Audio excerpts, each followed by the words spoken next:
안녕하세요. 오늘은 네 번째 시간입니다. 이번 시간에는 구강 구조와 공명에 대해서 말씀드리도록 하겠습니다. 아, 지난번 시간에 첫 번째 주제로 호흡에 대해서 말씀드렸죠. 그건 호흡이 발성에서 제일 중요하기 때문에 호흡에 대해서 말씀드렸었는데요.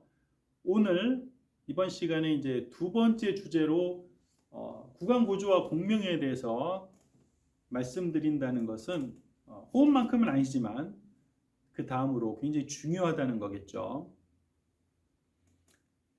호흡은 소리를 만드는 에너지, 힘이라고 한다면 공명은 성대에서 만들어진 이 소리 빛깔에다가 옷을 입힌다고 생각하시면 될 것 같아요. 이 빛깔을 더욱 화려하게, 소리를 더 화려하게 만들어주고, 그리고 소리 크기를 증폭시켜주고, 더 좋은 느낌으로 바꾸어주는 것이죠. 성대에서 1차적으로 만들어진 소리는 사실 별로 좋지는 않아요. 소리가 탁하고 약간 칼칼하게 들리죠. 근데 이거를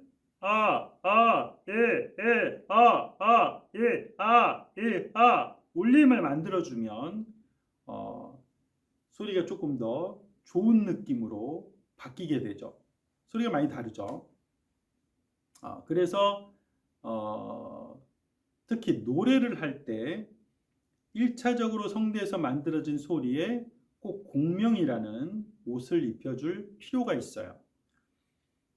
공명은 세 가지 요소가 필요한데요.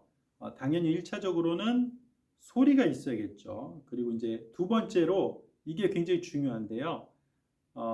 딱딱한 물체가 꼭 필요해요.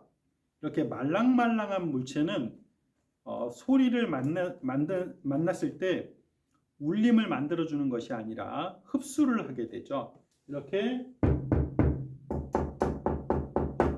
딱딱한 물체는 소리와 부딪혔을 때 울림을 만들어주게 됩니다. 그래서 꼭 딱딱한 물체가 필요하고, 그리고 빈 공간이 형성이 되어 있으면 훨씬 더 좋은 울림을 만들어줄 수 있겠죠.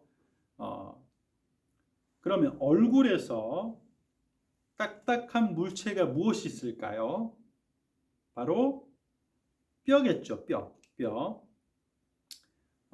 뼈가 있고, 이 뼈와 함께 빈 공간을 형성하는 위치가 어디가 있을까요?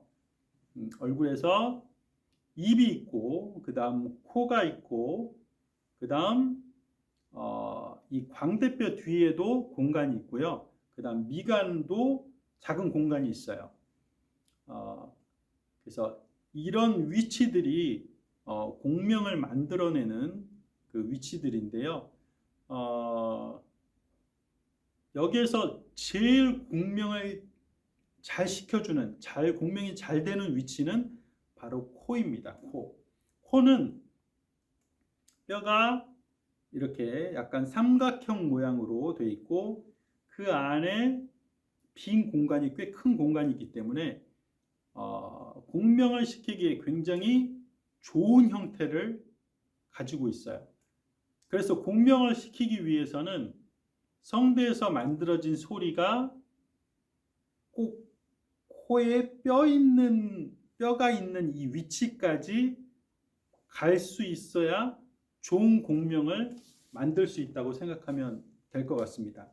물론 입에서도 공명이 되고 이런 광대뼈에서도 공명이 되지만 코에 있는 위치가 제일 좋은 공명을 만들어줄 수 있는 모양을 갖고 있고, 그리고 사실 성대에서 만들어진 소리가 코로 보내지는 게 또 비교적 쉬워요.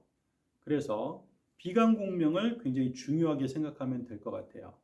그리고 구강 구조에서 소리가 코로 갈 수 있도록 길을 만들어주는 역할을 해주는 것이 바로 영구계와 목젖입니다.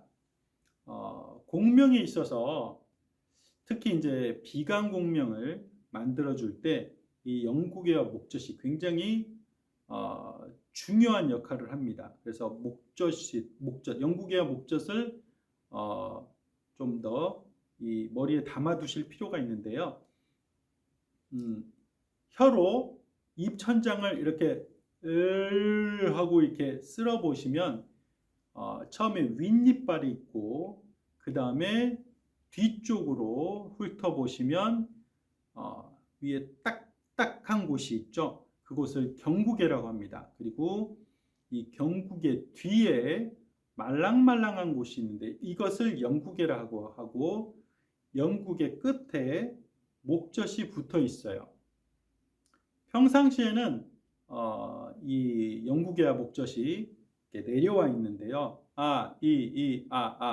이것을 들어주게 되면 열게 되면 이제 코로 가는 길이 열리는 거죠. 자, 소리를 한번 내볼까요? 목젖이 내려 있는 상태는 그리고 목젖을 들어주면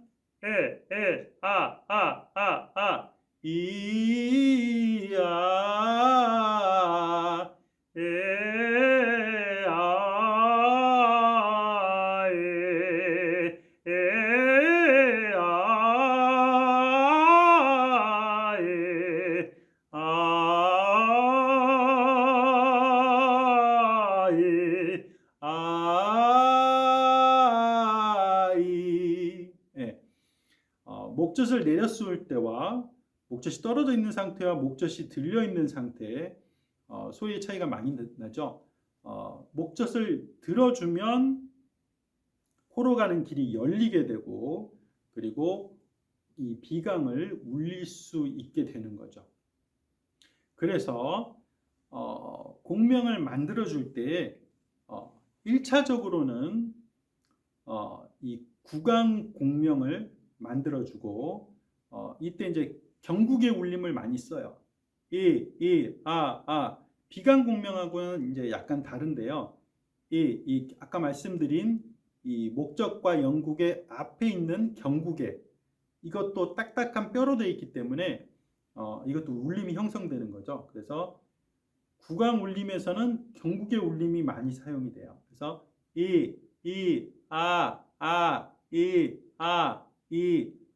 그리고 그 다음으로는 영국어와 목젖을 들어서 아까 소리를 들려드린 것처럼 비강 공명을 쓰게 되는 거죠.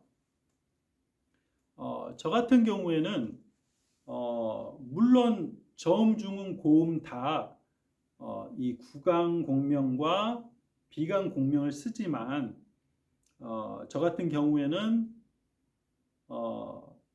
저음을 쓸 때 이 경구개를 조금 더 많이 울리고 중고음으로 올라가면 경구개 울림보다는 비강을 훨씬 더 많이 쓰는 것 같아요. 이건 물론 사람마다 다르겠죠.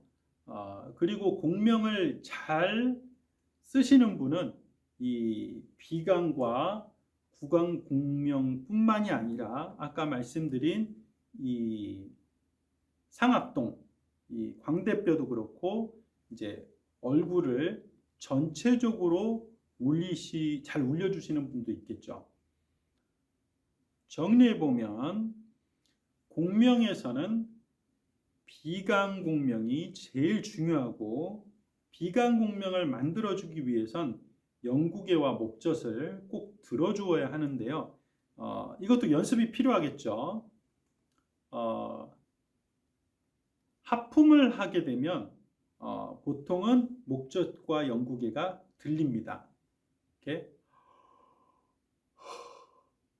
근데 하품하듯이 하면 안 되는 이유가 하품을 하게 되면 호흡이 들리게 되죠. 그래서 호흡은 가라앉혀 놓고 목젖과 영구개는 하품하듯이 들어주면 되는데요. 이게 조금 어려우신 분은 직접 보면서 연습하시면 돼요.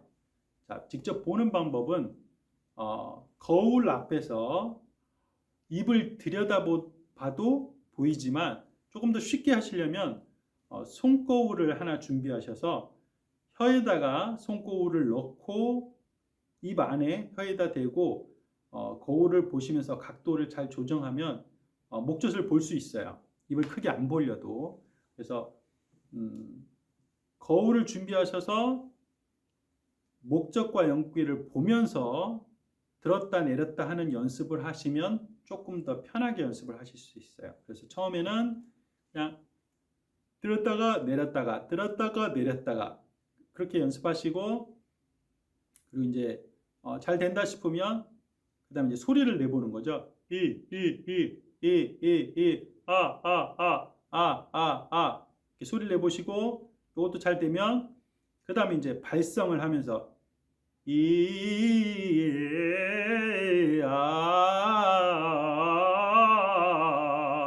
들어서도 내보고 내려서도 내보고, 이것도 잘 되면 이제 노래도 부르면서 연습을 해보셔서 결국에는 노래를 부르실 때, 발성을 하실 때는 꼭 목젖과 영구개가 들려져 있어야 돼요.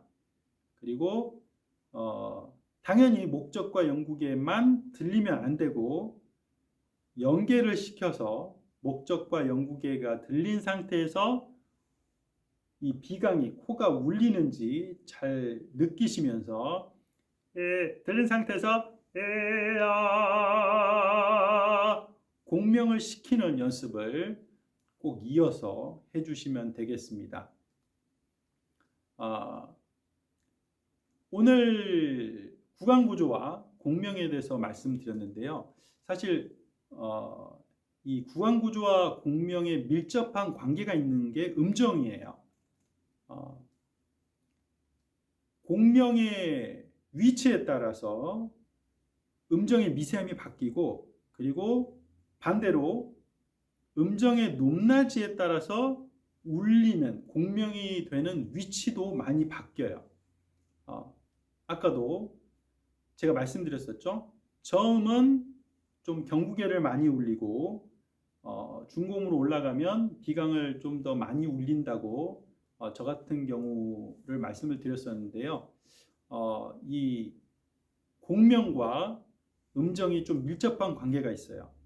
그래서 이거는 다음 시간에 자세하게 여러 가지 경우를 설명드리면서 말씀드리도록 하겠습니다.